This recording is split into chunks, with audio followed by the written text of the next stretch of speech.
You can explore Iowa history in every corner of the state. Here at Montauk, you can see where Governor William Larrabee and his family lived.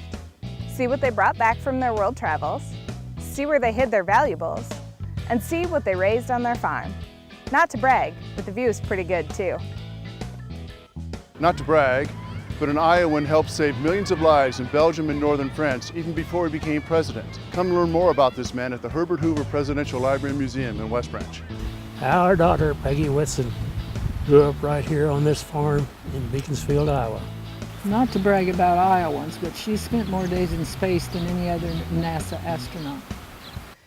Not to brag, but Beaconsfield isn't just home to one of history's greatest astronauts. It's also home to the very first Hy-Vee store, which opened right here in 1930. Not to brag, but an Iowan helped solve some of the most famous mysteries in the world. My great aunt was the first person to earn a master's degree in journalism from the University of Iowa and went on to write many of the books about Nancy Drew.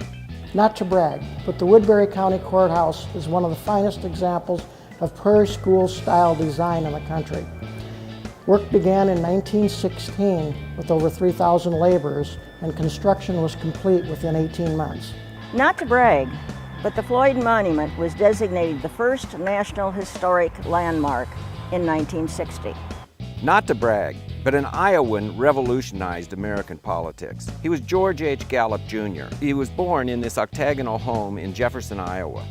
Early on, he learned the polling technique that he turned into the Gallup poll, and politics was forever changed. Not to brag, but the State Historical Society of Iowa is almost as old as the state itself. That's longer than Hayden Fry coached the Hawkeyes and even longer than Terry Branstad was governor. The story of Iowa is pretty amazing. And the State Historical Society of Iowa has been telling that story for 160 years. Here's to 160 more.